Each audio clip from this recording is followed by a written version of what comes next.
Antes de empezar esta historia tan impactante, cuéntame en los comentarios, ¿desde qué ciudad y país me estás viendo? Tal vez tu comentario inspire la próxima historia en tu honor y te mande un abrazo con tu nombre en el siguiente video. No olvides dejar tu like también, eso nos ayuda un montón. El desierto de Sonora no es un lugar para poetas, o eso me decía mi padre. Es un lienzo de tierra y sol, una bestia paciente que te observa con 1000 ojos de cactos y rocas. Para un hombre como yo, Armando Vargas, un caminonero con más kilómetros en el cuerpo que años en el alma, el desierto era mi oficina, mi compañero silencioso. Llevaba 30 años cruzándolo, transportando desde tomates de Sinaloa hasta componentes electrónicos para las maquilas de Tijuana. Conocía cada curva, cada espejismo, cada cruz solitaria al borde de la carretera que contaba la historia de alguien que no llegó a su destino. Pero esa noche el desierto tenía una historia nueva para mí, una que se enredaría en mi vida como una serpiente de cascabel en el eje de mi tráiler. Era una noche sin luna, de esas en que las estrellas parecen estar al alcance de la mano, un polvo de diamantes sobre un manto de terciopelo negro. El Kenworth T680, mi fiel valiente, roncaba con la monotonía de un gigante satisfecho. La radio, mi única compañía, había perdido la señal hacía una hora, dejándome solo con el zumbido de los neumáticos sobre el asfalto y el murmullo del aire acondicionado. Me dirigía al norte, cerca de la frontera, con una carga que debía estar en Nogales al amanecer.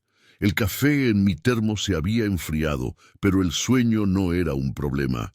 La soledad del camino te mantiene alerta de una forma extraña.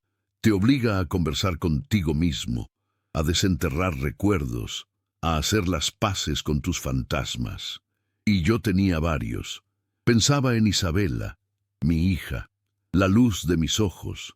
Se había graduado con honores de la universidad en Monterrey, una abogada hecha y derecha, con un fuego en la mirada que me recordaba a su madre, Elena, cuando la conocí en un baile del pueblo.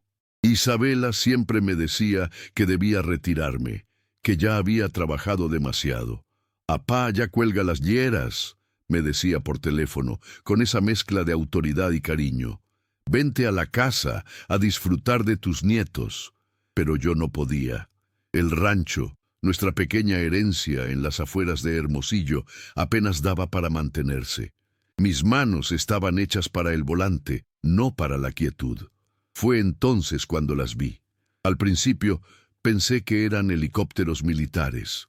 No era raro verlos por la zona. 3 luces intensas, de un blanco azulado que dolía en los ojos, moviéndose en una formación triangular perfecta. Pero no había sonido, nada, ni el característico tam-tam-tam de las hélices. Se desplazaban en un silencio absoluto, antinatural. Reduje la velocidad del valiente, pegando la cara al parabrisas. No estaban altas en el cielo como un avión o un satélite. Estaban bajas, peligrosamente bajas, quizás a unos 200 o 300 metros sobre el suelo del desierto. Se movían con una fluidez que desafiaba la física, como gotas de mercurio sobre un cristal. No parpadeaban. Eran orbes de luz pura, compacta, con un halo difuso que iluminaba los saguaros y las rocas debajo de ellas, pintando el paisaje con un resplandor fantasmal. Sentí un escalofrío que no tenía nada que ver con la temperatura de la cabina. Era un miedo primario, el miedo a lo desconocido, a lo que no tiene explicación. Detuve el tráiler por completo en el acotamiento, apagando el motor. El silencio se hizo total, tan profundo que podía escuchar el latido de mi propio corazón, un tambor desbocado en mi pecho. Las 3 esferas se detuvieron justo encima de la carretera, a 1 kilómetro de distancia. Permanecieron inmóviles, suspendidas en el aire como si el universo entero contuviera la respiración. Mi mente, la mente de un hombre práctico y con los pies en la tierra, buscaba respuestas lógicas. ¿Drones? ¿Algún tipo de tecnología militar secreta? Pero la ausencia de sonido, la intensidad de la luz, nada encajaba. La esfera central descendió un poco más, y fue entonces cuando mi mundo se detuvo. Una sensación extraña me invadió. No era mareo, no era dolor, era una quietud absoluta, una calma profunda y abrumadora, como si me hubieran sumergido en agua tibia. Sentí que el tiempo se estiraba, se volvía denso como la miel. Miré el reloj en mi muñeca, un viejo Citizen que me había regalado Elena en nuestro 10º aniversario. Las manecillas marcaban las 2:14 a.m. Parpadeé y seguían marcando las 2:14. Volví a mirar las esferas, luego mi reloj, las 2:14. El segundero, ese pequeño valiente que nunca se detenía, estaba congelado entre dos marcas. Y entonces, en ese silencio y en ese tiempo detenido, mi mente se llenó de imágenes. No eran sueños, no eran recuerdos, eran visiones, claras, nítidas, como si estuviera viendo una película en la pantalla de mi propia conciencia. Vi nuestro rancho, el que mi abuelo levantó con sus propias manos. Vi los corrales, el pequeño huerto de Elena, el mezquite anciano donde Isabela y su hermano Mateo jugaban de niños. Pero la imagen se corrompió. Vi a un hombre, un desconocido de traje caro y sonrisa afilada como navaja. No podía verle la cara, estaba en sombras, pero sentía su arrogancia, su desprecio. Estaba sentado en una oficina lujosa con una vista panorámica de una ciudad que no reconocí.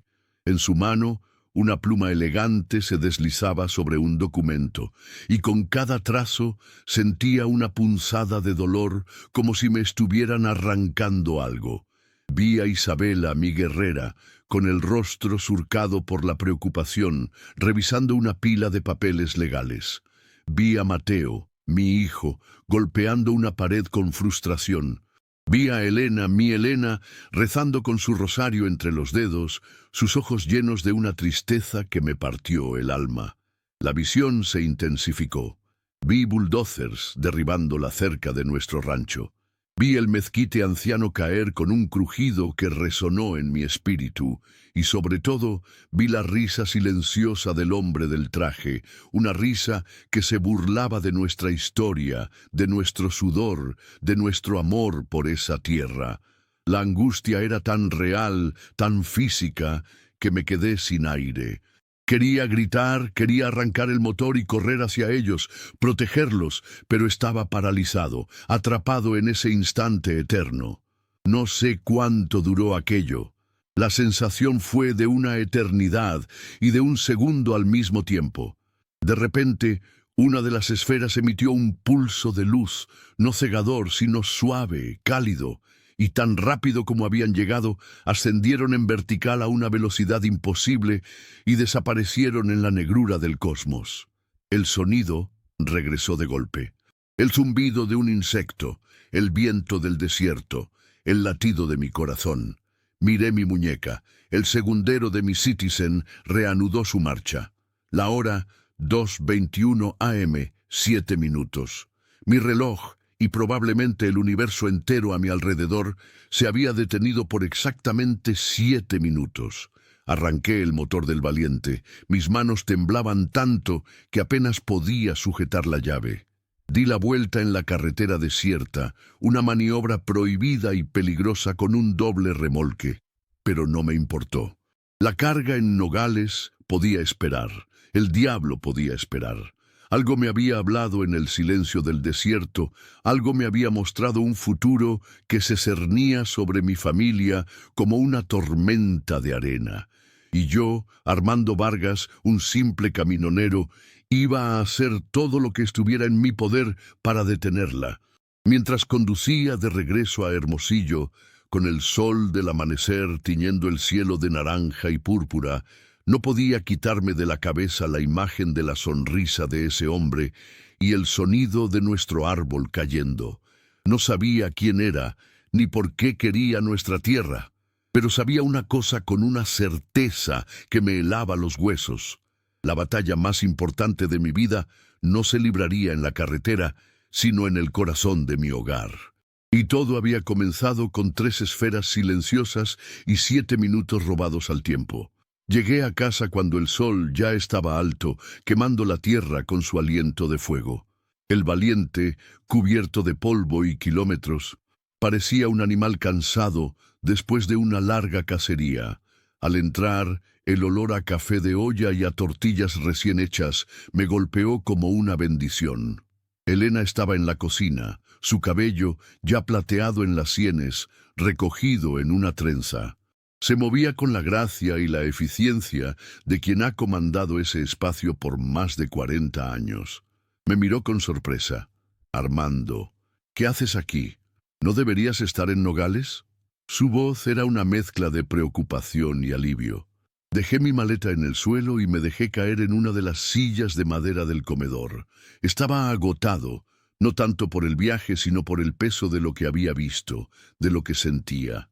Tomé sus manos arrugadas y fuertes, las manos que me habían sostenido en las buenas y en las malas. Tuve que regresar, vieja. Algo pasó. Isabela y Mateo, alertados por mi llegada inesperada, aparecieron en la sala.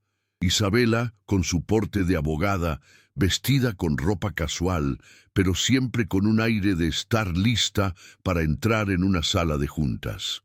Mateo, más parecido a mí en mi juventud, con las manos manchadas de grasa de algún motor que seguramente estaba desarmando en el patio.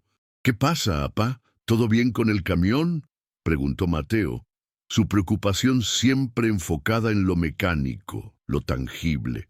Les pedí que se sentaran.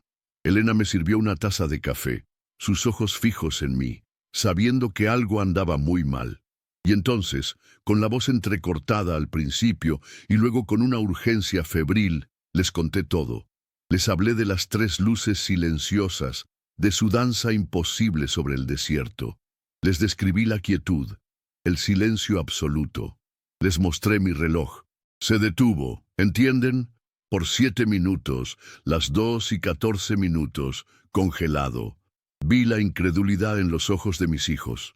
Isabela, mi hija racional, la que creía en los códigos y las leyes, no en las luces del cielo, frunció el ceño. «Apá, has estado conduciendo demasiado. El cansancio, el estrés. A veces la mente nos juega trucos». «No fue un truco, mija», insistí, inclinándome sobre la mesa.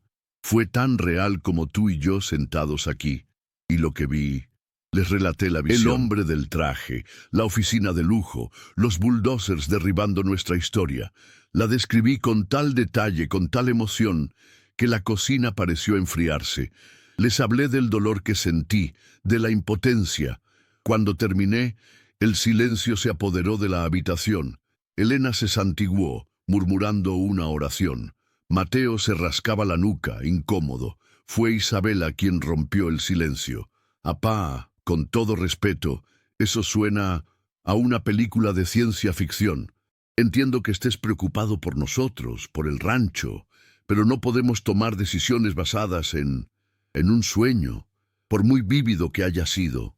Su tono era suave, pero sentí la condescendencia. Me dolió más que si me hubiera gritado. Para ella, yo era su viejo padre, un caminonero propenso a las fantasías por la soledad del camino. «No fue un sueño», repetí, mi voz firme. «Fue una advertencia. Alguien quiere nuestra tierra, Isabela, y no se detendrá ante nada». Mateo intervino tratando de mediar. «Bueno, ¿y quién querría este pedazo de tierra? Con todo respeto, apá. Aquí apenas crece el mezquite. No hay agua, no hay nada de valor. ¿Para qué?». Era una pregunta lógica, la misma que yo me había hecho. Nuestro rancho era modesto, 100 hectáreas de tierra semiárida que amábamos porque era nuestra, porque cada piedra contaba la historia de nuestra familia, pero que para un extraño no valía gran cosa. «No lo sé», admití, «pero lo que vi fue una certeza. Tenemos que estar preparados». Isabela suspiró, una mezcla de exasperación y afecto. Se levantó y me puso una mano en el hombro. «Está bien, apá, descansa. Has tenido una noche muy larga. Hablaremos de esto más tarde, con la cabeza fría». Quizás necesites unas vacaciones. La palabra vacaciones sonó como un insulto. ¿Cómo podía pensar en descansar cuando sentía una soga invisible apretándose alrededor del cuello de mi familia? Los días siguientes fueron tensos. Intenté actuar con normalidad, pero la visión me perseguía. Cada vez que cerraba los ojos, veía al hombre del traje firmando esos papeles. Elena, aunque asustada por mi relato, me creyó. Su fe no necesitaba pruebas lógicas. Creía en los misterios del mundo, en las señales, en la protección divina. Mateo, por su parte, se mantuvo escéptico pero leal. Si yo decía que había que estar alerta, él estaría alerta, aunque no entendiera por qué. Pero Isabela era el verdadero muro. Intentó racionalizarlo todo. Papá, investigué un poco. Hay un fenómeno llamado microsueños que les pasa a los conductores. Te duermes por unos segundos sin darte cuenta y tienes sueños muy intensos. Y lo del reloj seguro es la batería, es un reloj viejo. Cada una de sus explicaciones lógicas era una pequeña daga en mi corazón. No porque quisiera que me creyera ciegamente, sino porque sentía que no estaba escuchando, que no estaba viendo el peligro real. Me sentí solo, como en medio del desierto, pero esta vez rodeado de mi propia familia.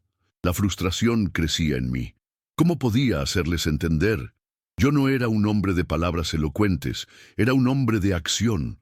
Mi mundo era el motor, el asfalto, la carga entregada a tiempo. Este nuevo territorio, el de las visiones y las premoniciones, era tan ajeno a mí como a ellos. Una semana después de mi regreso, mientras reparaba una cerca en el lindero oeste del rancho, la primera pieza del rompecabezas cayó en su lugar. Un sobre blanco, oficial, estaba pegado en el poste de la entrada. No era del cartero. Alguien lo había dejado allí. Lo abrí con manos temblorosas. Era una carta de un bufete de abogados de la Ciudad de México, Aguilar y Asociados. La carta era fría, impersonal. Hablaba de un cliente, una corporación llamada Desarrollos Industriales Fénix, que estaba interesada en adquirir varias parcelas de tierra en la región para un proyecto de gran envergadura. Ofrecían una suma por nuestro rancho. La cantidad era insultante, apenas cubría el valor fiscal de la propiedad, sin tener en cuenta nuestra historia, nuestro trabajo. Era una oferta para que la rechazáramos, una formalidad antes de la verdadera ofensiva. Mi corazón se detuvo. Aguilar. Aguilar y Asociados, el hombre de mi visión. No podía ser una coincidencia. Corrí a la casa, con la carta en la mano, sintiendo una mezcla de terror y validación. Irrumpí en la cocina donde Isabela estaba trabajando en su laptop, seguramente en algún caso de su firma en Monterrey. Puse la carta sobre la mesa frente a ella sin decir una palabra. Ella la leyó, su expresión cambiando lentamente de la curiosidad a la sorpresa y luego a una profunda inquietud. Levantó la vista, sus ojos fijos en los míos. Aguilar y Asociados, susurró. Desarrollos Industriales Fénix. Nunca he oído hablar de ellos. ¿Ahora me crees? Dije. Mi voz no era triunfante, sino llena de una sombría confirmación. Isabela leyó la carta de nuevo, sus dedos de abogada tamborileando sobre la mesa. Su escepticismo, ese muro de lógica y razón, comenzaba a mostrar grietas. Una oferta baja es una táctica común, apá, para probar el terreno, ver si el dueño está desesperado por vender. No, mija, esto es el principio, es él, el hombre que vi. Ella se levantó y caminó hacia la ventana, mirando hacia la tierra que ahora se sentía amenazada. Se pasó la mano por el cabello, un gesto que hacía cuando estaba profundamente preocupada. Voy a investigar a esta gente, dijo, su voz ahora despojada de cualquier condescendencia. Voy a averiguar quién es este Aguilar y qué demonios quieren con nuestro rancho. En ese momento vi a mi guerrera nacer. La duda en sus ojos fue reemplazada por una determinación de acero. Ya no era la hija que pensaba que su padre estaba perdiendo la cabeza. Era la abogada que veía un caso, una injusticia que combatir. La advertencia del desierto se había materializado en una hoja de papel. La batalla había comenzado, y aunque el miedo todavía anidaba en mi pecho, ya no estaba solo.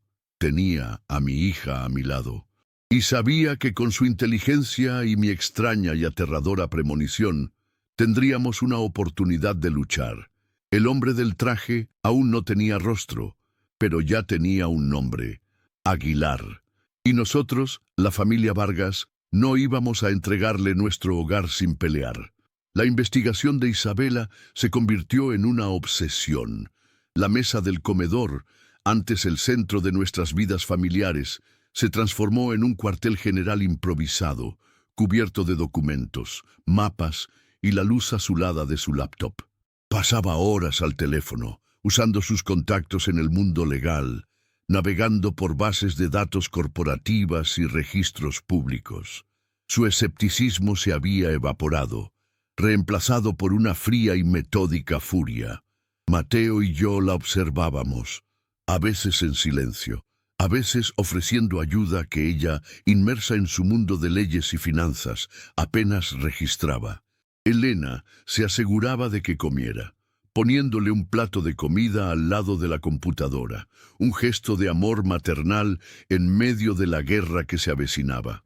«Lo encontré», dijo Isabela una noche, casi una semana después de recibir la carta. Su voz era tensa. Nos reunimos a su alrededor. En la pantalla de su laptop había una foto. Un hombre de unos 50 y tantos años, cabello perfectamente peinado con toques de plata en las sienes, una sonrisa que no llegaba a sus ojos fríos y calculadores. Vestía un traje impecable. La foto parecía sacada de la sección de sociales de una revista de negocios. «Ricardo Aguilar», anunció Isabela, dueño y fundador de Desarrollos Industriales Fénix y socio principal de Aguilar y Asociados. «Es un tiburón, apá, un depredador inmobiliario de la Ciudad de México. Tiene fama de comprar tierras baratas, a menudo usando tácticas de presión, y luego revenderlas a corporaciones multinacionales para proyectos masivos». Mi sangre se heló. Aunque no podía estar seguro, algo en la arrogancia de su postura, en la frialdad de su mirada, me recordaba al hombre sin rostro de mi visión. Era él. Lo sentía en mis huesos. «¿Pero qué quiere aquí?», preguntó Mateo. Sigo sin entenderlo. Isabela amplió un mapa satelital en su pantalla. Mostraba nuestra región, un mosaico de parcelas de tierra árida. He estado cruzando datos. Aguilar no solo nos hizo una oferta a nosotros, ha hecho ofertas a todos nuestros vecinos. Los Sánchez, los Mendoza, el viejo don Emilio. Todos han recibido la misma carta, la misma oferta ridícula. La pieza que faltaba, el porqué, llegó unos días después, a través de uno de los antiguos profesores de Derecho de Isabela, un hombre con conexiones en el gobierno. La noticia era confidencial, un rumor en los pasillos del poder, pero lo suficientemente sólida como para cambiarlo todo. El gobierno federal, en colaboración con una empresa tecnológica estadounidense, planeaba construir una de las plantas de fabricación de semiconductores más grandes de América Latina.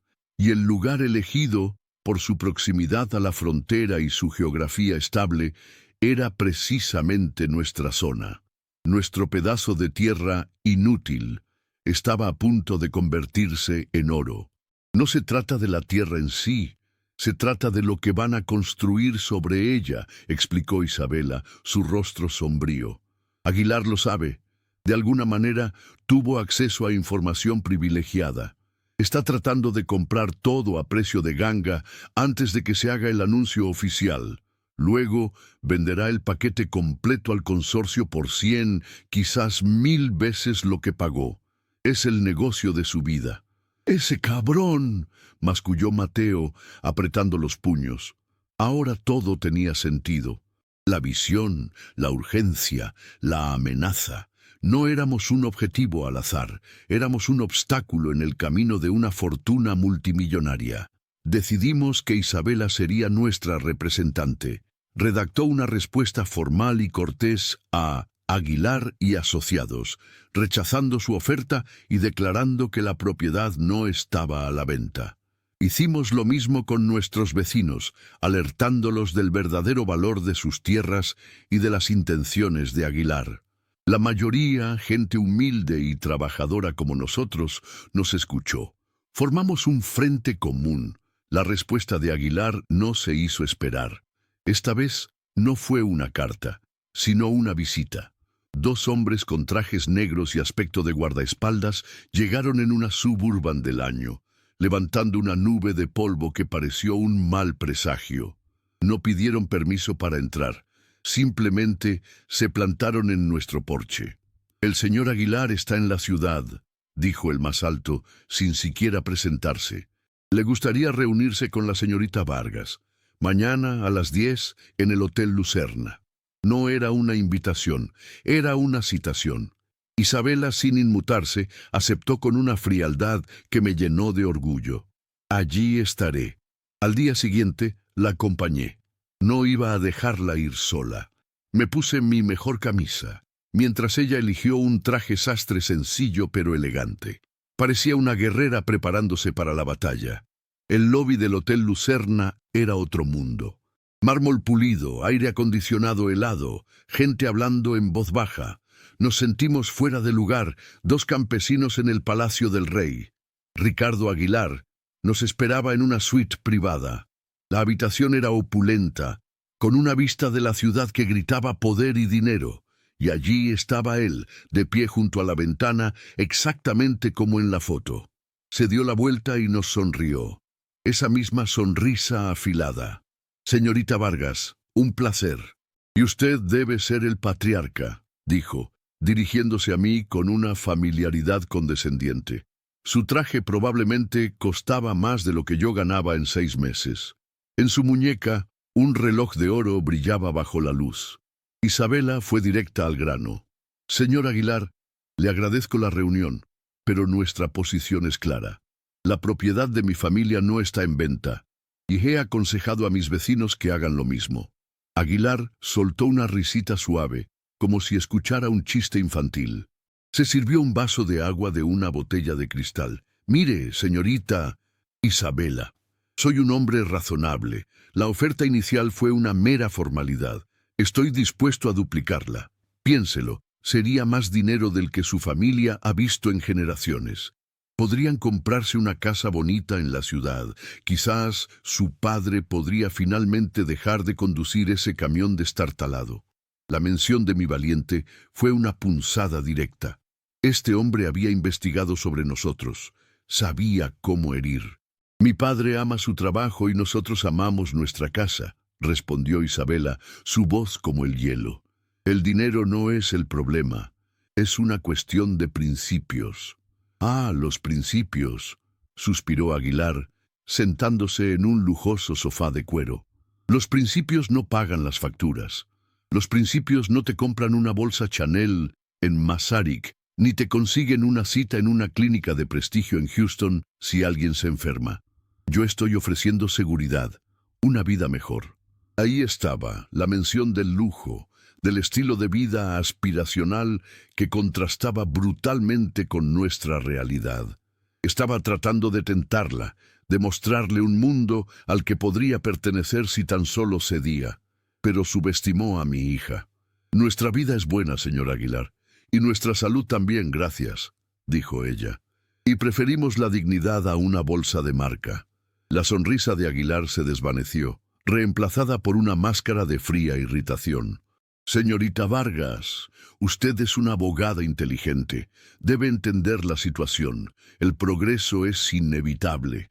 Ese proyecto de semiconductores va a suceder, con o sin ustedes. Pero si se interponen en mi camino, las cosas pueden volverse desagradables. Hay muchas maneras legales de hacer que la vida de un ranchero sea difícil. Disputas de linderos, regulaciones ambientales, inspecciones sanitarias. Puedo mantenerlos en los tribunales durante años, hasta que se queden sin un centavo para defenderse. Al final, tendré esa tierra. La única pregunta es si ustedes salen de esto con algo de dinero en el bolsillo o con nada más que deudas y amargura. Era una amenaza clara, envuelta en el lenguaje de la ley. La visión de Isabela con el rostro preocupado frente a una pila de papeles volvió a mi mente con una claridad aterradora. Este era el hombre. Este era el monstruo que las luces me habían mostrado. Me levanté. No podía quedarme callado. Mis manos, callosas por el volante y el trabajo del rancho, se sentían extrañamente pesadas. «Señor Aguilar», dije, mi voz sonando más fuerte de lo que esperaba en esa habitación silenciosa. «Usted no sabe nada de nosotros. Esa tierra tiene el sudor de mi abuelo, las lágrimas de mi madre y los sueños de mis hijos. No tiene precio y no es suya para tomarla». Aguilar me miró con un desprecio apenas disimulado. Conmovedor, pero el sentimentalismo no detiene a las excavadoras. Se levantó dando por terminada la reunión. «Mi oferta mejorada está sobre la mesa por 48 horas. Después de eso nos veremos en los tribunales. Y créame, señorita Vargas, usted puede ser una abogada, pero yo soy dueño del casino». Salimos de esa suite y volvimos al calor sofocante de Hermosillo. El lujo y la frialdad del mundo de Aguilar se sentían a 1.000.000 de kilómetros de distancia, pero su amenaza era muy real y muy cercana. En el coche, Isabela estaba en silencio, sus nudillos blancos por la fuerza con que agarraba su bolso. «Apá», dijo finalmente, su voz temblando ligeramente por primera vez. Tenía razón. Esto es más grande y más feo de lo que imaginé. «Lo sé, mija», respondí, poniendo una mano en su hombro. «Pero ahora lo sabemos, y ahora estamos juntos en esto». La batalla ya no era una posibilidad abstracta, tenía un rostro, una voz y un ejército de abogados. La visión del desierto no era solo una advertencia, era un mapa de la guerra que se nos venía encima. Y nosotros, la familia Vargas, con nuestros principios y nuestra historia, éramos la pequeña milicia que se interponía en el camino de un imperio. La amenaza de Ricardo Aguilar no tardó en convertirse en una amarga realidad. Las 48 horas pasaron en un silencio tenso, y al tercer día la ofensiva comenzó. No fue con bulldozers, sino con papel. Una avalancha de notificaciones legales llegó a nuestro rancho y a las casas de nuestros vecinos. Aguilar, fiel a su palabra, estaba usando la ley como un arma de asedio. Nos acusaba de todo. Una demanda por disputas de linderos, citando mapas antiguos y ambiguos para reclamar una porción de nuestra propiedad. Otra por un supuesto desvío ilegal de agua de un arroyo que llevaba seco 20 años. Una tercera, la más absurda, nos acusaba de violar una oscura regulación ambiental sobre la protección de una especie de lagartija que nadie en la región había visto jamás. Cada notificación era un golpe, diseñado para confundir, intimidar y, sobre todo, para costar dinero. Isabela pasaba día y noche estudiando los documentos, su rostro cada vez más pálido por la falta de sueño y la presión. La mesa del comedor se había convertido en un campo de batalla legal. «Es una estrategia de desgaste», nos explicó una noche, su voz ronca por el cansancio. «Nos está ahogando en papeleo. Sabe que no tenemos los recursos para luchar en tantos frentes a la vez. Cada demanda requiere una respuesta legal. Cada respuesta cuesta dinero en honorarios de abogados, peritajes, copias. Está atacando nuestra cuenta bancaria, esperando que nos desangremos antes de llegar a la verdadera pelea». El dinero se convirtió en una preocupación constante, una nube negra sobre nuestras cabezas. Nuestros ahorros, los que habíamos guardado con tanto esfuerzo para emergencias o para la vejez, comenzaron a disminuir a un ritmo alarmante. Mateo tuvo que vender una de sus camionetas viejas, un proyecto de restauración que era su orgullo. Elena, en un acto que nos rompió el corazón, vendió algunas de las joyas que había heredado de su madre. Cada sacrificio era una pequeña derrota en una guerra que apenas comenzaba. La comunidad, que al principio se había mostrado unida, comenzó a flaquear. Aguilar era astuto. No demandó a todos a la vez. Eligió a los más vulnerables primero. A don Emilio, un viudo de 80 años cuya pensión apenas le alcanzaba para vivir. A la familia Sánchez, que tenía un hijo con una condición médica costosa. Les ofreció acuerdos extrajudiciales, cantidades de dinero que, aunque seguían siendo bajas, de repente parecían una fortuna para alguien ahogado en deudas y preocupaciones. Uno por uno, algunos de nuestros vecinos comenzaron a ceder. No podíamos culparlos. Estaban asustados, cansados. Cada vez que uno de ellos vendía, sentíamos cómo se debilitaba nuestra posición. Fue en medio de esta tormenta que decidimos buscar ayuda legal externa. Isabela era brillante, pero se enfrentaba a un bufete entero. Necesitábamos a alguien con experiencia en litigios de tierras, alguien que conociera los trucos sucios de gente como Aguilar. Recordé a un viejo amigo de mi padre, el licenciado Ramiro Morales, un abogado de la vieja escuela en Hermosillo, un hombre que se había ganado la reputación de ser incorruptible y de luchar por el más débil. Lo encontramos en su pequeña y desordenada oficina en el centro de la ciudad, un lugar que olía a libros viejos y a justicia lenta pero segura. Morales era un hombre mayor, con gafas gruesas y un traje que había visto días mejores, pero sus ojos eran agudos y su mente afilada como un bisturí. Escuchó nuestra historia con una paciencia infinita, asintiendo de vez en cuando sin interrumpir. Examinó los documentos que Isabela había organizado meticulosamente. Cuando terminamos, se recostó en su silla, que crujió en señal de protesta. Ricardo Aguilar, dijo, saboreando el nombre como si fuera veneno. Lo conozco de nombre, un coyote con corbata de seda. Lo que está haciendo es legal, pero no es justo. Es un abuso del sistema, diseñado para aplastar al pequeño. Creemos que tiene información privilegiada sobre el proyecto de los semiconductores, dijo Isabela. Morales asintió. No me sorprendería. La corrupción es la sangre que corre por las venas de muchos de estos grandes proyectos. Demostrarlo, sin embargo, es casi imposible. Nos dio una evaluación honesta y brutal de nuestra situación. Tienen una lucha cuesta arriba. Aguilar tiene tiempo y dinero, dos cosas que ustedes no tienen en abundancia, pero no están vencidos. La ley, si se sabe usar, también puede ser un escudo. Su mejor defensa es la verdad, y el hecho de que esta tierra les pertenece legítimamente. Acordó tomar nuestro caso, reduciendo sus honorarios a una fracción de lo que cobraría normalmente. Consideren esto una inversión en la decencia, dijo con una sonrisa cansada. La llegada de Morales nos dio un respiro, un segundo aire. Él se encargó de la estrategia legal, permitiendo que Isabela se concentrara en la investigación, en buscar una grieta en la armadura de Aguilar. Yo, por mi parte, me sentía cada vez más inútil. Mis habilidades de caminonero no servían de nada en esta guerra de papeles.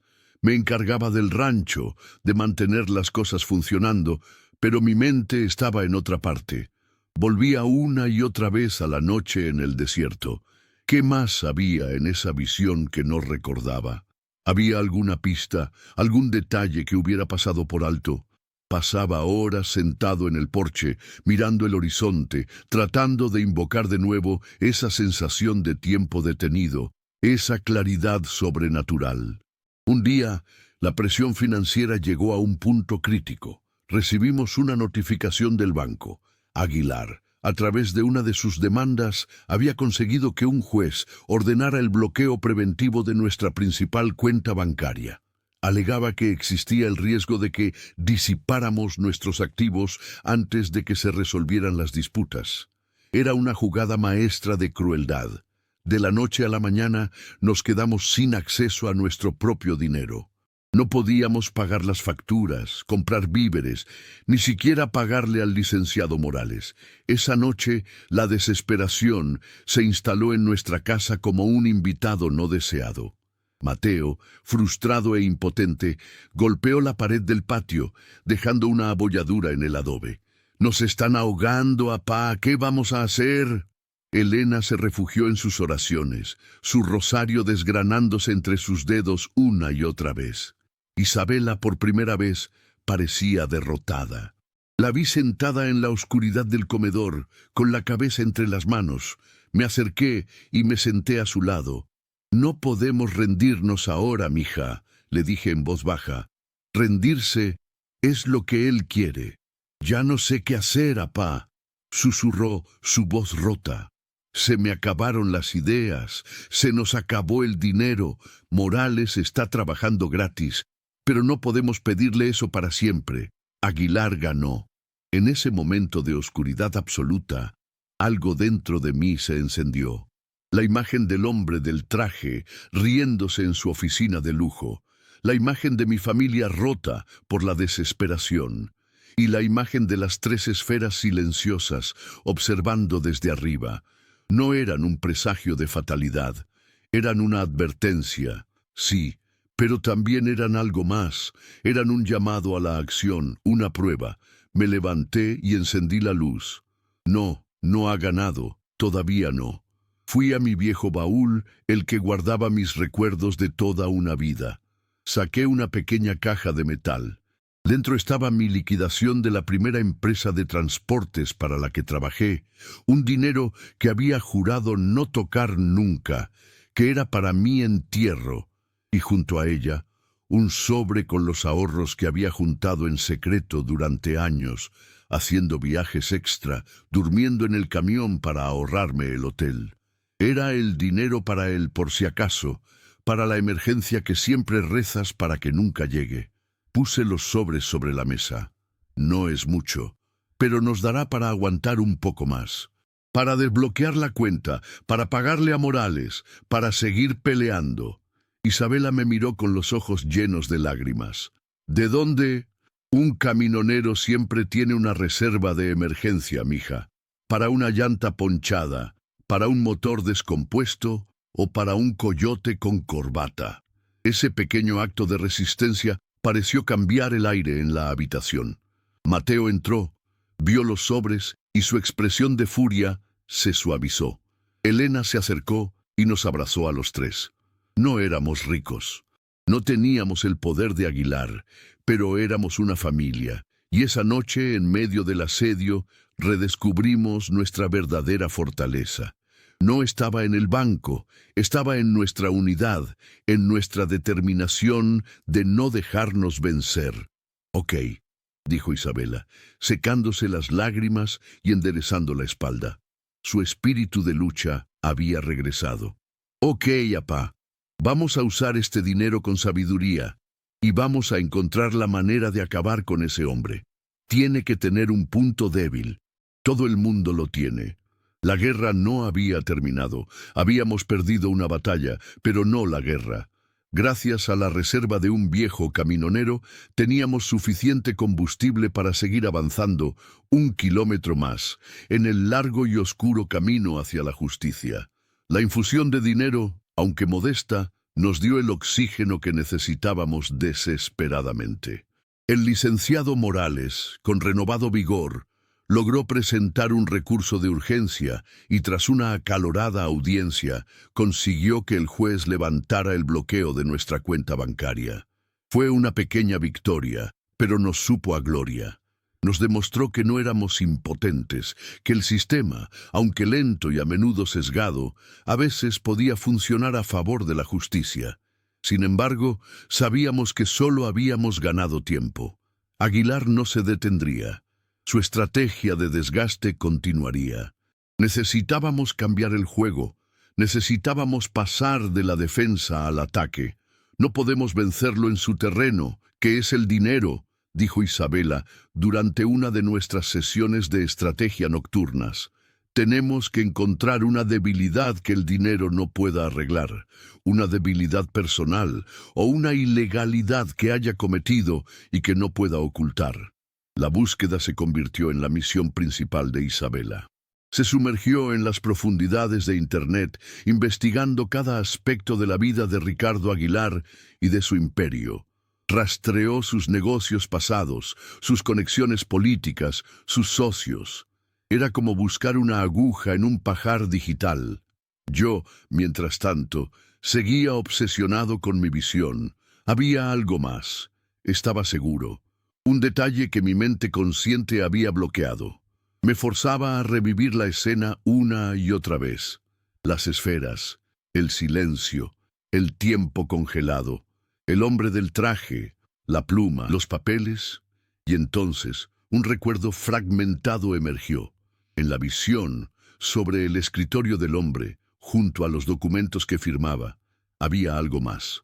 Un objeto pequeño, brillante, un pisapapeles de cristal.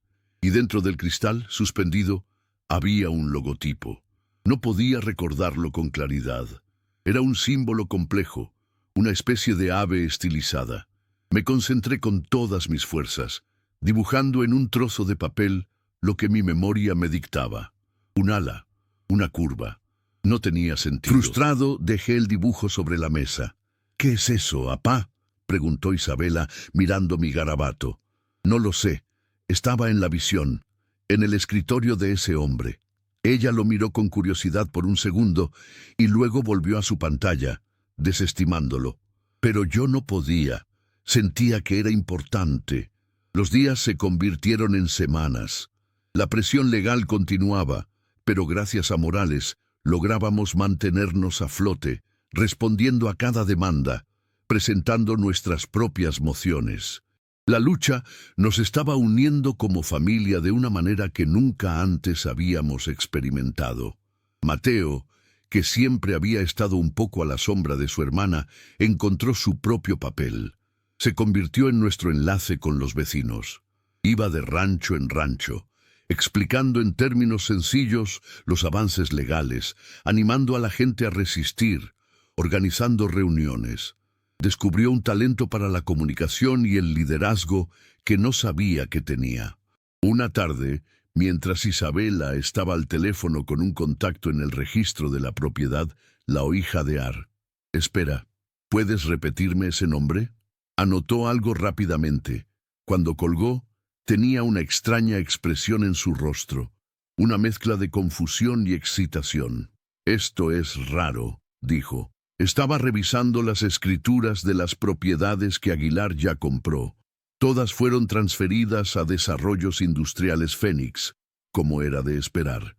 Pero el notario público que certificó todas y cada una de las transacciones es el mismo, un tal Fausto Becerra. Y su notaría no está en la Ciudad de México, ni siquiera aquí en Hermosillo. Está en un pequeño pueblo de Baja California. ¿Y eso qué tiene de raro?, preguntó Mateo. «Es inusual», explicó Isabela. «Para este tipo de transacciones multimillonarias usas notarías grandes, de prestigio, en los principales centros de negocios, no una pequeña oficina en un pueblo perdido. A menos que tengas una razón para querer que las cosas se hagan discretamente, con alguien de tu confianza». La curiosidad la carcomía. Empezó a investigar al notario Fausto Becerra. No encontró mucho. Era un hombre de bajo perfil, pero encontró algo interesante. Hacía 20 años, Becerra había trabajado como abogado junior en la primera empresa inmobiliaria que Ricardo Aguilar había fundado, antes de que se convirtiera en el imperio que era hoy. Es su hombre de confianza.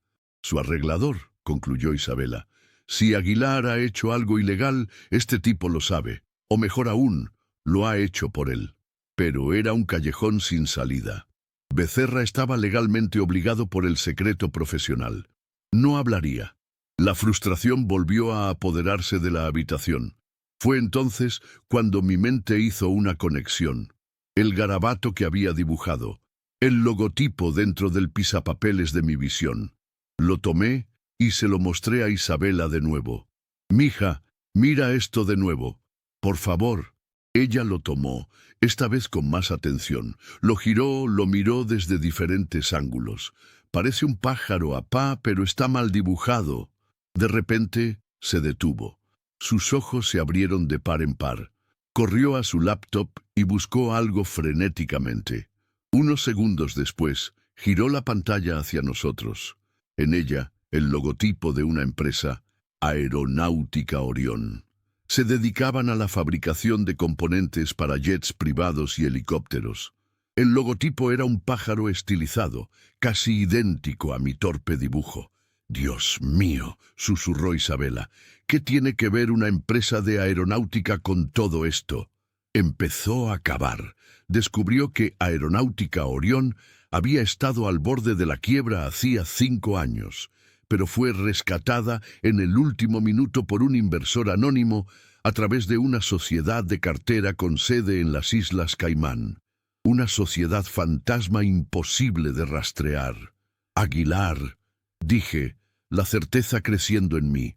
Él la rescató. «¿Pero por qué?», se preguntó Isabela. La respuesta llegó cuando encontró la lista de la Junta Directiva de Orión. Uno de los miembros, un ingeniero llamado David Herrera, tenía un hermano llamado Sebastián Herrera, que era el subsecretario de Desarrollo Económico del Gobierno Federal. El mismo subsecretario cuyo departamento estaba supervisando la licitación para el proyecto de la planta de semiconductores. Las piezas del rompecabezas cayeron en su lugar con un estruendo ensordecedor. «Esto es corrupción a una escala masiva», dijo Isabela, su voz temblando de la magnitud del descubrimiento. Aguilar no solo tuvo acceso a información privilegiada, él la creó. Rescató la compañía del hermano del subsecretario para ponerlo en deuda con él. El subsecretario le filtró la ubicación del proyecto a cambio. Es un soborno, uno muy sofisticado y bien oculto.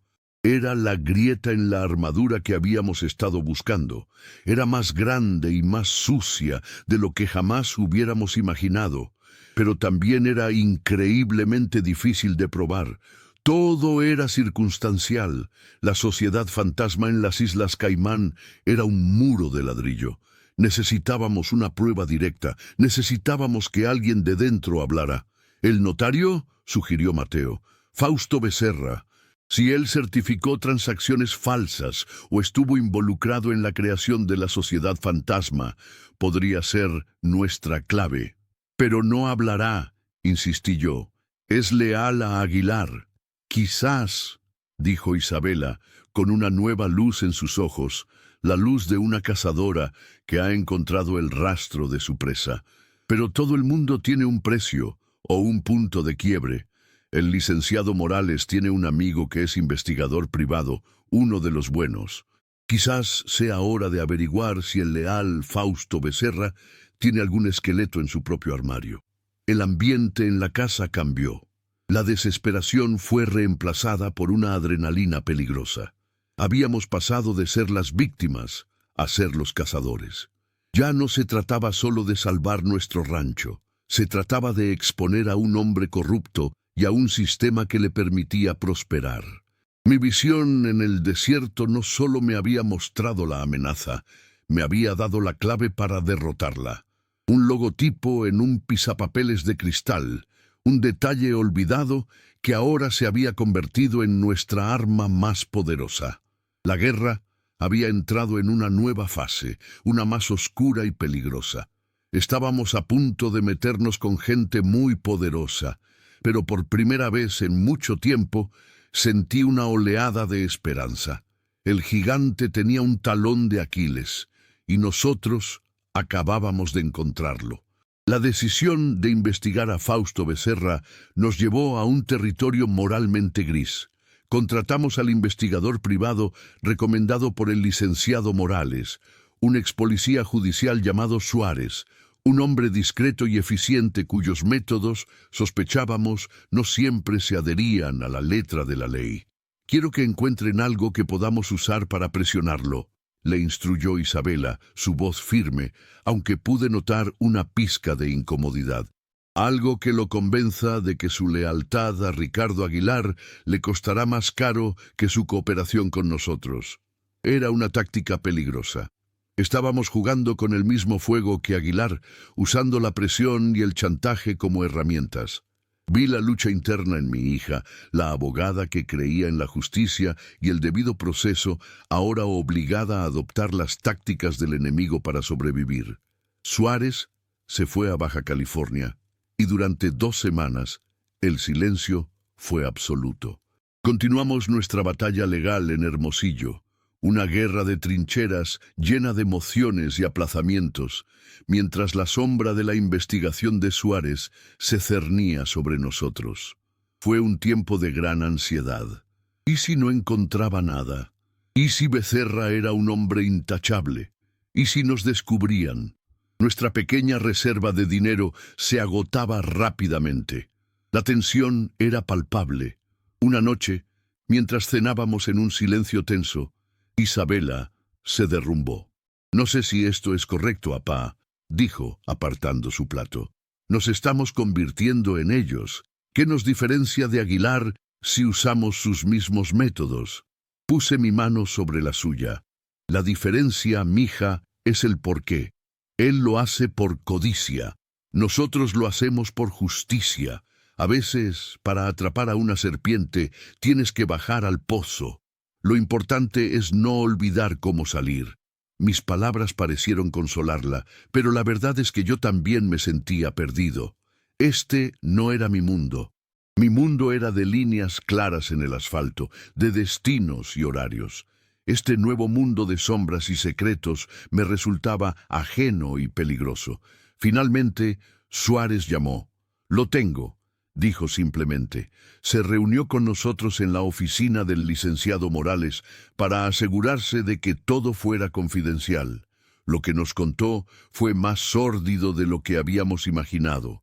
Fausto Becerra, el discreto notario, llevaba una doble vida. Tenía una fuerte adicción al juego, con deudas masivas con casinos en Las Vegas y, peor aún, con prestamistas locales de dudosa reputación. Suárez había obtenido pruebas, fotos, registros de deudas, testimonios de personas a las que Becerra había estafado. «Pero eso no es todo», dijo Suárez, sacando un último sobre.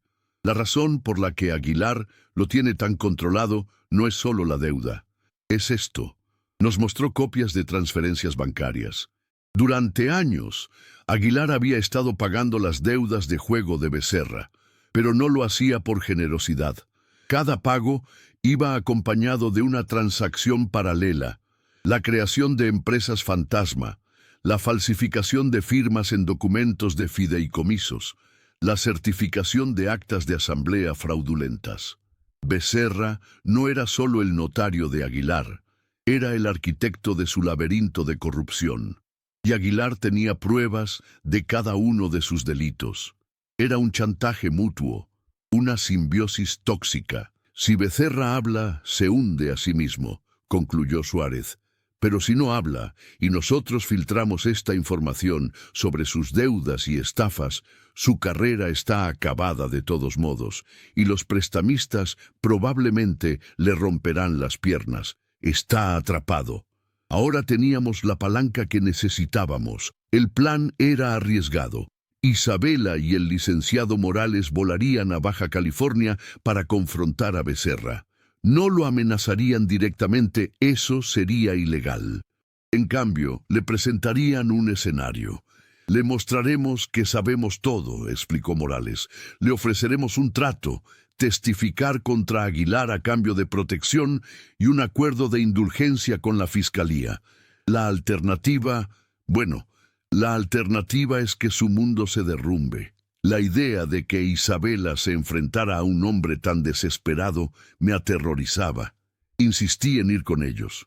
«No voy a pelear, no voy a hablar, pero estaré allí.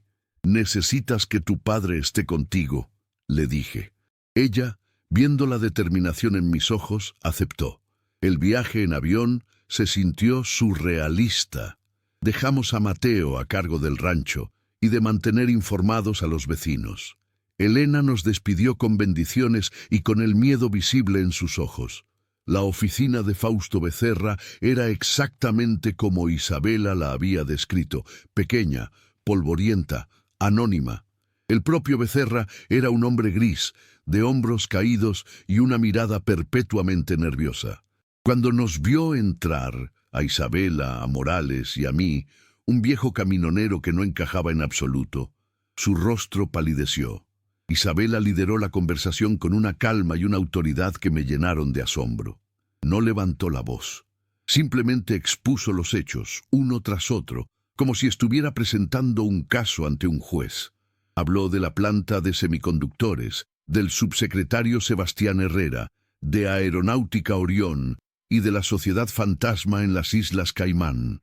Con cada dato, Becerra se encogía más en su silla. Luego, Isabela deslizó sobre el escritorio el sobre que contenía las pruebas de Suárez, las fotos en el casino, las copias de sus deudas, los testimonios.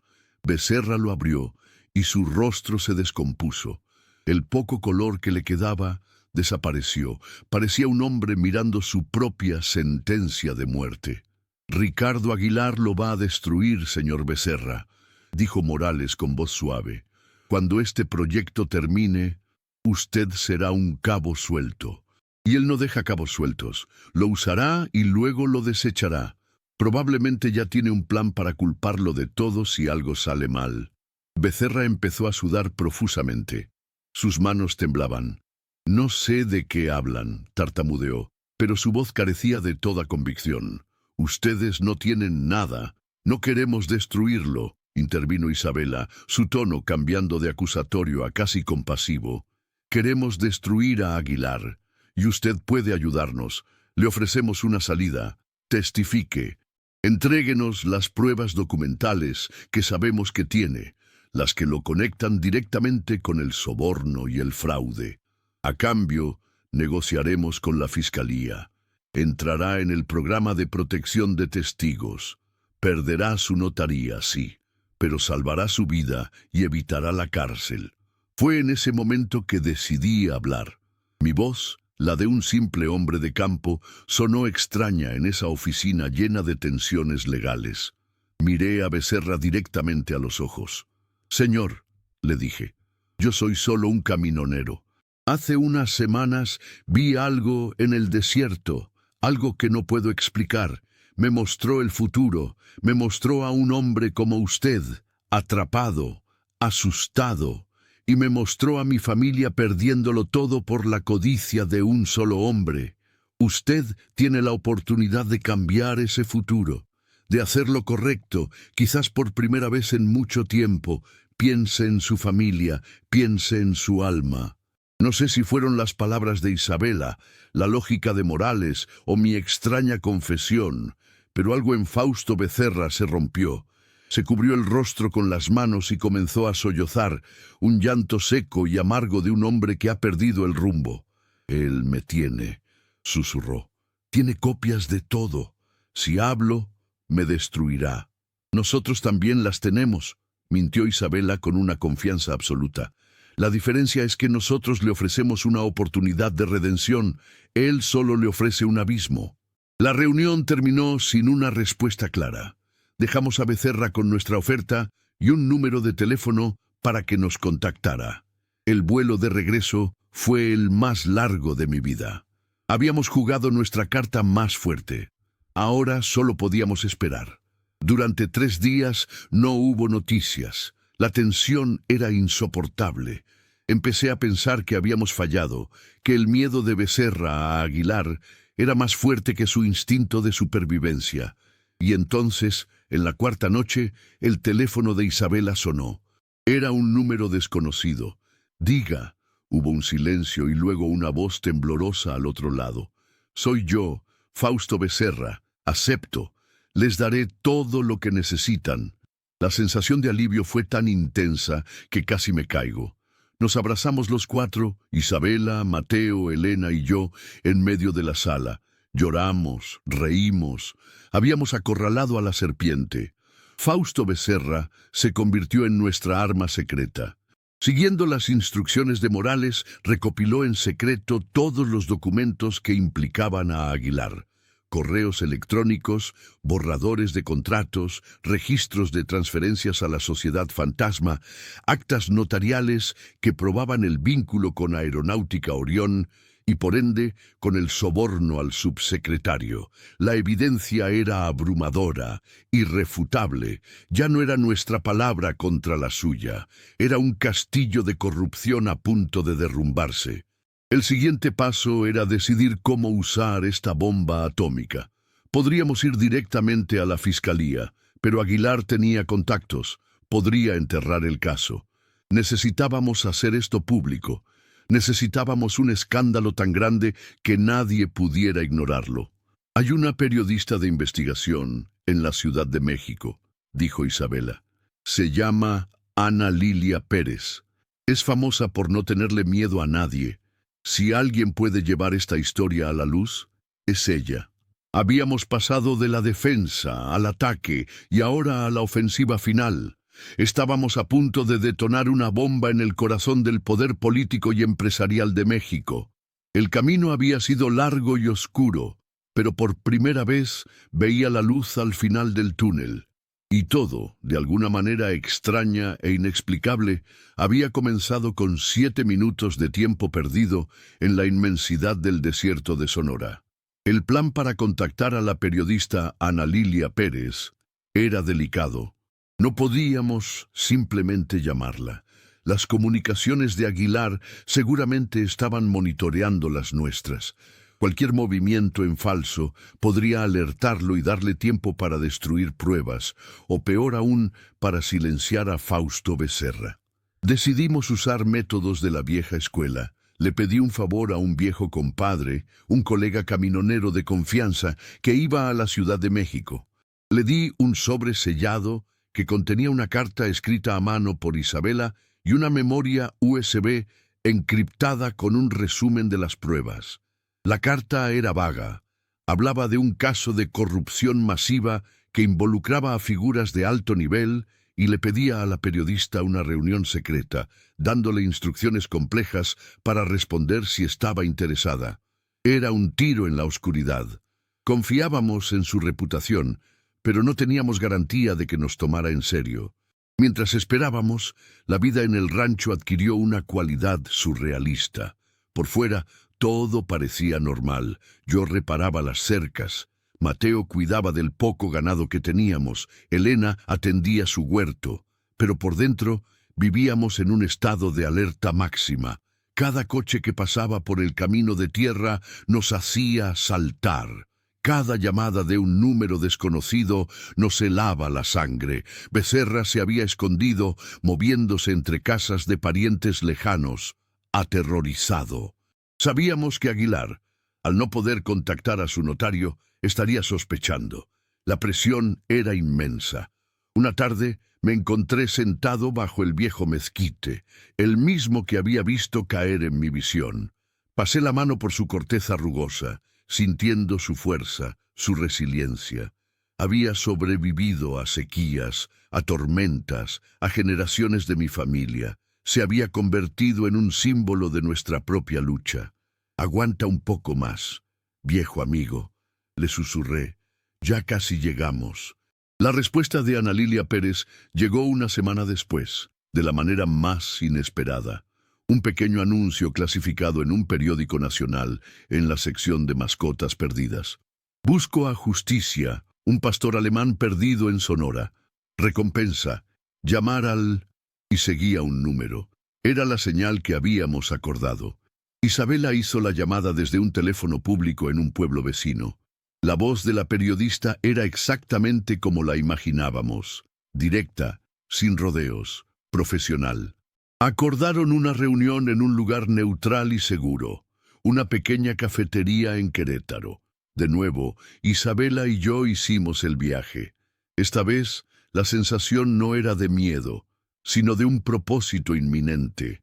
Nos reunimos con Ana Lilia. Era una mujer de mediana edad, con una mirada intensa que parecía ver a través de ti. No perdió el tiempo en formalidades. Muéstrenme lo que tienen. Durante 2 horas, Isabela expuso el caso. Le entregó una copia de todas las pruebas que Becerra nos había proporcionado.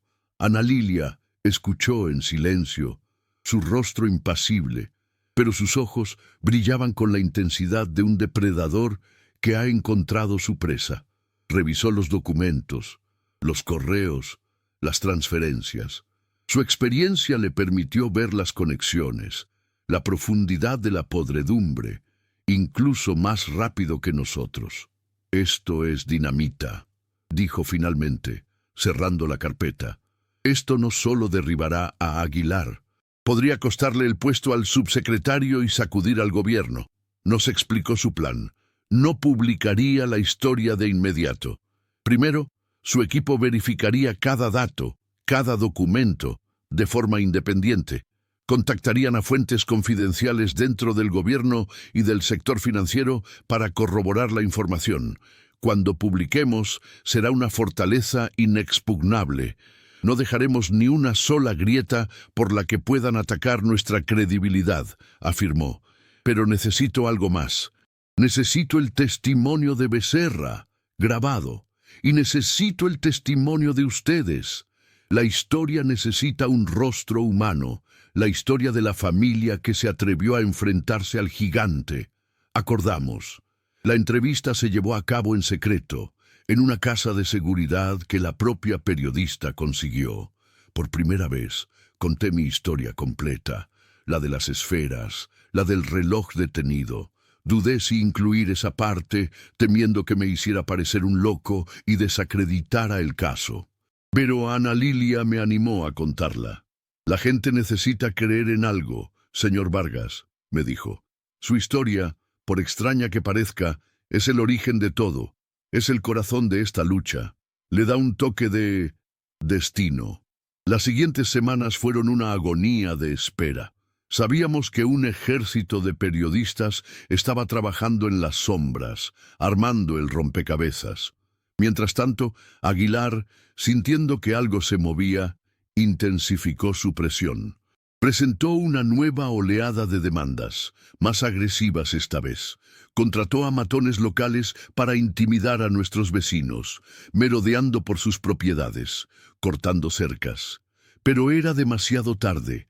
Su imperio, aunque no lo sabía, ya estaba sentenciado. El día de la publicación, Ana Lilia nos avisó con solo 1 hora de antelación. «Estén listos», fue todo lo que dijo. Nos reunimos todos frente a la laptop de Isabela, a las 8:00 am. En punto, el artículo principal del portal de noticias más importante del país cambió. El titular era enorme, devastador. «La estafa del siglo, red de corrupción inmobiliaria y sobornos apunta a alto funcionario del gobierno». El artículo era una obra maestra de periodismo de investigación. Detallaba con una precisión quirúrgica toda la trama de Ricardo Aguilar. Estaba todo allí: la información privilegiada, Aeronáutica Orión, el subsecretario Herrera, la sociedad en las Islas Caimán. Y en el centro de todo, las pruebas proporcionadas por un notario arrepentido y el testimonio de una familia de rancheros de Sonora. La historia incluía fragmentos de nuestra entrevista, fotos de nuestro rancho, del mezquite, de nuestros rostros curtidos por el sol y la preocupación. E incluso en un pequeño recuadro, un breve y poético relato del extraño avistamiento en el desierto que lo había iniciado todo. La bomba estalló. En cuestión de minutos, la historia se volvió viral. Fue retomada por todas las cadenas de noticias, radios, periódicos. El nombre de Ricardo Aguilar estaba en boca de todos, no como el de un empresario exitoso, sino como el de un criminal. El escándalo fue tan grande, tan bien documentado, que las autoridades no tuvieron más remedio que actuar. Esa misma tarde, agentes federales allanaron las oficinas de Desarrollos Industriales Fénix en la Ciudad de México. El subsecretario Sebastián Herrera presentó su renuncia por motivos personales. Ricardo Aguilar fue detenido en el aeropuerto cuando intentaba abordar un jet privado con destino a Suiza. Lo vimos en las noticias. La imagen de ese hombre, siempre impecable, ahora esposado, con el rostro desencajado por la sorpresa y la furia, fue nuestra victoria. Su traje de miles de dólares no podía ocultar la derrota. Su sonrisa de depredador se había borrado para siempre. La visión que había tenido en el desierto se había cumplido, pero de una manera que nunca anticipé. No vi a mi familia derrotada. Vi al hombre del traje finalmente con rostro, recibiendo su merecido. La justicia, a veces, toma caminos extraños y misteriosos para llegar a su destino. El clímax de la caída de Ricardo Aguilar no fue el arresto en el aeropuerto, sino el momento que vino después, el lento pero inexorable desmoronamiento de su imperio. El juicio fue el espectáculo mediático del año. Fausto Becerra, ahora bajo protección de testigos, fue la estrella. Su testimonio, respaldado por la montaña de documentos que había entregado, fue demoledor. Detalló años de fraudes, sobornos y chantajes, pintando un retrato de Aguilar no como un genio de los negocios, sino como un maestro de la manipulación y la ilegalidad. Nosotros también testificamos. Isabela en el estrado fue brillante. Con la calma y la precisión de una cirujana, expuso cómo las tácticas de Aguilar habían intentado destruir a nuestra familia y a nuestra comunidad. No habló con odio, sino con la fuerza de la verdad. Cuando llegó mi turno, el fiscal me preguntó qué me había impulsado a luchar tan tenazmente. Miré al jurado, gente común como yo, y les conté la verdad.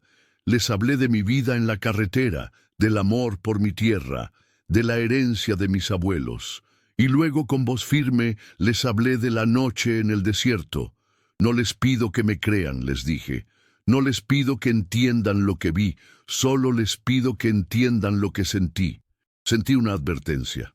Sentí que el futuro de mi familia estaba en peligro por la codicia de un hombre, y decidí creer en esa advertencia. Decidí luchar. Pude ver el escepticismo en algunas caras, pero también vi comprensión en otras. No importaba si creían en las esferas de luz. Creían en un padre dispuesto a todo por proteger a los suyos. El veredicto fue unánime, culpable. Culpable de fraude, de soborno, de crimen organizado. Ricardo Aguilar fue sentenciado a décadas de prisión. Vimos la noticia en la televisión de nuestra modesta sala. No hubo gritos de alegría ni celebraciones ruidosas, solo un profundo y compartido suspiro de alivio. La guerra había terminado. Estábamos heridos, agotados, con cicatrices que quizás nunca sanarían por completo, pero habíamos ganado. La batalla final, sin embargo, no fue en un tribunal, sino en nuestro propio rancho. Unas semanas después de la sentencia, recibimos una visita inesperada. Una mujer elegante, vestida con un traje de luto que parecía de diseñador, probablemente de una marca como Chanel, pero sin la ostentación de Aguilar. Se presentó como la abogada de la esposa de Ricardo. Nos explicó que, como parte de un acuerdo de divorcio y de la liquidación de los bienes de Aguilar, su clienta quería limpiar el desorden. Nos ofreció una compensación económica significativa por los daños y perjuicios, por el acoso legal, por el dolor y el sufrimiento. Era una suma que cambiaría nuestras vidas, nos permitiría vivir sin preocupaciones, modernizar el rancho, asegurar el futuro de nuestros nietos. Mateo estaba eufórico.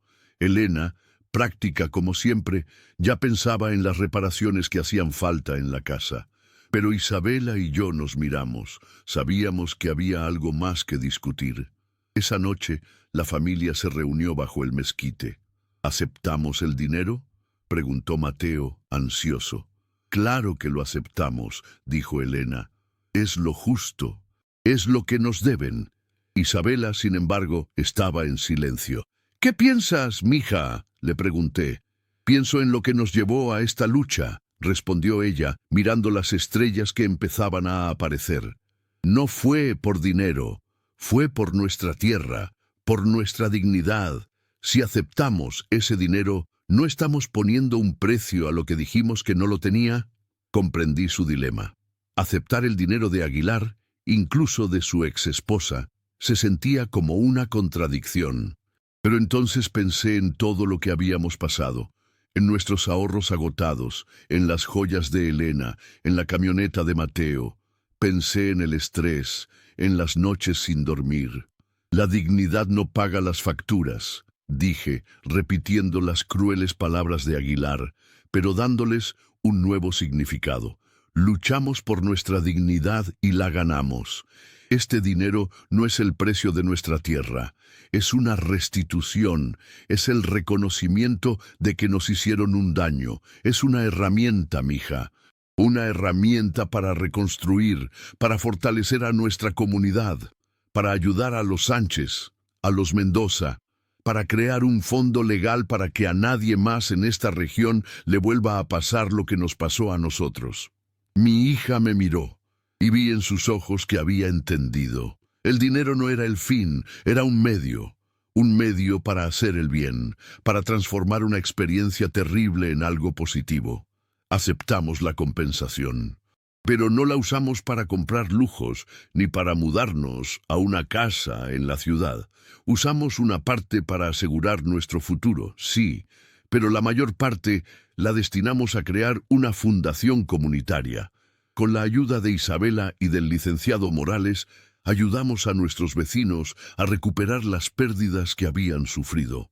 Creamos un fondo de defensa legal para pequeños propietarios de tierras. Invertimos en un nuevo pozo de agua para la comunidad.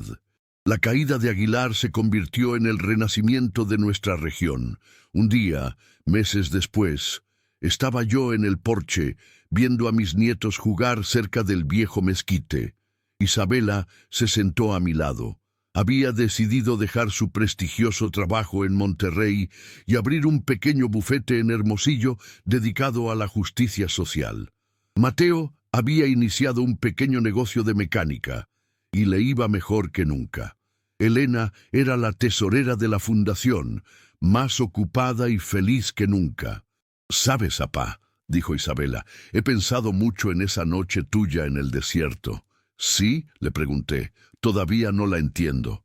Como abogada, como persona racional, mi cerebro no puede procesarla, pero ya no necesito entenderla. Solo sé que cambió nuestras vidas para bien. Quizás no eran extraterrestres ni ángeles, quizás solo era el universo dándonos un empujón, mostrándonos de lo que éramos capaces cuando nos unimos». Sonreí. No necesitaba que ella creyera. Solo necesitaba que estuviera allí, a mi lado. Miré al cielo, a ese vasto lienzo azul que se extendía sobre nuestro rancho ahora seguro, ahora en paz. Ya no buscaba respuestas en él. Las había encontrado aquí, en la tierra, en el rostro de mi familia, en la fuerza de mi comunidad. Las 3 esferas y los 7 minutos robados al tiempo seguirían siendo mi secreto, mi misterio personal. Un recordatorio de que a veces, en los lugares más solitarios y en los momentos más extraños, se nos puede revelar no solo el futuro, sino la fuerza que llevamos dentro para enfrentarlo. Gracias por llegar hasta aquí. Si esta historia tocó tu corazón, cuéntame desde dónde me estás viendo. Ciudad y país. Estoy preparando una historia dedicada a quienes comentan cada día. Tal vez el próximo abrazo sea para ti. Y si te gustó, dale like y comparte con alguien que necesite escuchar esto.